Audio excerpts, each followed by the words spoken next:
شوہر کمرے میں داخل ہوتے ہی اپنی بیوی پر برس پڑا کہ تمہیں تو بہت پہلے ہی طلاق دینی چاہیے تھی، پتہ نہیں اتنی دیر کیوں کر دی میں نے۔ بیوی جو پہلے سے ہی اس رشتے سے بیزار تھی فوراً بولی، ہاں دے طلاق، میں کون سا تمہارے ساتھ رہنے کو ترس رہی ہوں، آخر تم نے مجھے دیا ہی کیا ہے؟ صرف 2 وقت کی روٹی، اور تو کچھ نہیں دیا تم نے۔ شوہر بولا کہ تمہارے جیسی عورتیں ہوتی ہی احسان فراموش ہیں جو کبھی بھی خوش نہیں رہتی۔ بیوی نے فوراً پلٹ کے جواب دیا کہ کوئی احسان نہیں کیا تم نے مجھ پر، یہ تمہارا فرض تھا، بہرحال میں تمہارے ساتھ مزید نہیں رہنا چاہتی۔ شوہر جو پہلے سے ہی طلاق کے کاغذات تیار کرا کے آیا تھا، انہیں اپنی بیوی کو تھمایا اور بولا کہ ان پر میں نے دستخط کر دیے ہیں، تم بھی اپنے دستخط کرو اور جان چھوڑو میری۔ یہ کہہ کر وہ کمرے سے باہر نکل گیا۔ ان کا بیٹا جس کی عمر فقط 10 سال تھی ان کی ساری گفتگو سن رہا تھا۔ اس نے روکنے کی کوشش کی کہ امی جان آپ ان کاغذات پر دستخط مت کریں۔ اس کی ماں بولی، تو چپ کر، تجھے کچھ نہیں پتا، ایسے انسان کے ساتھ گزارا کرنا ناممکن ہے۔ بیٹا روتا رہا مگر اس نے کاغذات پر دستخط کر دیے اور اپنے بیٹے کو لے کر اپنی سہیلی کے گھر پہنچ گئی اور اسے اپنی طلاق کے بارے میں بتایا۔ اس نے اسے درخواست کی کہ وہ کچھ دنوں کے لیے اس کے بیٹے کو اپنے ساتھ رکھے اور دوسری شادی کے بعد وہ اسے آ کر لے جائے گی۔ اس کی سہیلی نے منع کرنے کی کوشش کی مگر اس نے منت سماجت کی کہ وہ بڑی امید کے ساتھ اس کے پاس آئی ہے اور کچھ ہی دنوں کی تو بات ہے۔ خیر، اس نے اپنے بیٹے کو اپنی سہیلی کے گھر چھوڑا اور وہاں سے چلی گئی۔ جب سہیلی کے شوہر کو اس بارے میں پتہ چلا تو یہ کہتے ہوئے اس نے لڑکے کے باپ کو فون کیا کہ وہ کسی اور کی اولاد کا بوجھ کیوں برداشت کرے اور اسے کہا کہ وہ اپنے بیٹے کو فوراً آ کر لے جائے۔ باپ نے اسے اپنانے سے انکار کر دیا اور کہا کہ اس کا اس سے اور اس کی ماں سے کوئی رشتہ نہیں۔ ان دونوں نے یہ کہہ کر اس لڑکے کو گھر سے نکال دیا کہ جب تمہارے اپنے ماں باپ بھی تمہیں قبول نہیں کرتے تو ہم تمہیں کیوں اپنے ساتھ رکھیں بھائی، نکلو یہاں سے۔ وہ معصوم لڑکا لاوارث ہو چکا تھا، اس کے پاس نہ تو رہنے کو گھر تھا اور نہ ہی کھانے کو روٹی تھی۔ وہ گلیوں میں آوارہ گھومتا رہا مگر کسی نے اس کی مدد ہی نہ کی۔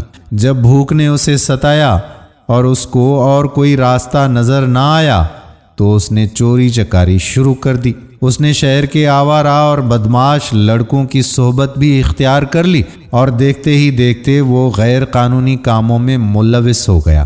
جیسے جیسے اس کی عمر بڑھ رہی تھی ویسے ویسے اس کے جرم بھی بڑھتے چلے گئے۔ اسی کام میں اس کو 10 سال کا عرصہ بیت گیا اور اب وہ پروفیشنل ہو چکا تھا۔ وہ شہریوں کو ہتھیار دکھاتا اور ان سے موبائل، بائک اور کاریں تک چھین لیا کرتا تھا۔ ایک دن وہ حسب معمول اپنے دوست کے ساتھ واردات کرنے نکلا اور اسلحے کے زور پر ایک کار کو روکا۔ اس کار کو ایک ادھیڑ عمر کی خاتون چلا رہی تھی۔ وہ عورت کار سے باہر نکلی اور جب لڑکے نے اسے دیکھا تو اس کے ہاتھ سے ہتھیار گر گیا۔ وہ زاروں قطار رونے لگا۔ اس کے دوست نے پوچھا کہ تجھے کیا ہو گیا بھائی؟ ہم تو یہاں ڈاکہ ڈالنے آئے تھے۔ تو اس لڑکے نے اسے بتایا کہ یہ عورت جو ان کے سامنے کھڑی ہے وہ اس کی ماں ہے۔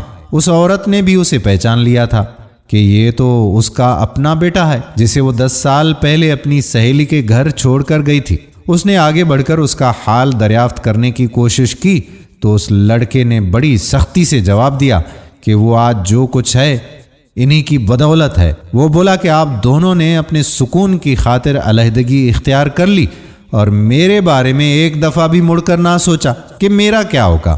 آپ نے میری پوری زندگی برباد کر دی اور اب میں چوری چکاری اور ڈاکہ زنی کر کے لوگوں کی زندگیاں برباد کر رہا ہوں اور ان سب کا کریڈٹ آپ کو جاتا ہے۔ یہ کہہ کر وہ وہاں سے چلا گیا اور اس کی ماں اپنے ماضی کے فیصلوں پر فقط پچھتانے کے علاوہ اور کچھ بھی نہ کر سکتی تھی۔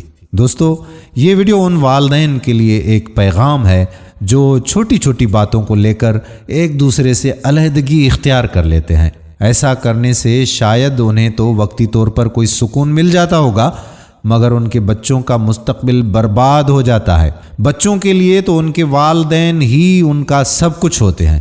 وہ انہیں اپنا مانتے ہیں مگر وہ جب اپنے والدین کا ایسا برتاؤ دیکھتے ہیں تو ان کے دل میں سماج کے لیے ہی نفرت پیدا ہو جاتی ہے، اور پھر وہ معاشرے کی خوشحالی کا نہیں بلکہ بربادی کا سبب بنتے ہیں۔ اس لیے ہماری تمام والدین سے یہ گزارش ہے کہ آپس کی چھوٹی چھوٹی غلط فہمیاں دور کریں، اپنی ازدواجی زندگی کو مضبوط کریں، ایک دوسرے کو برداشت کریں۔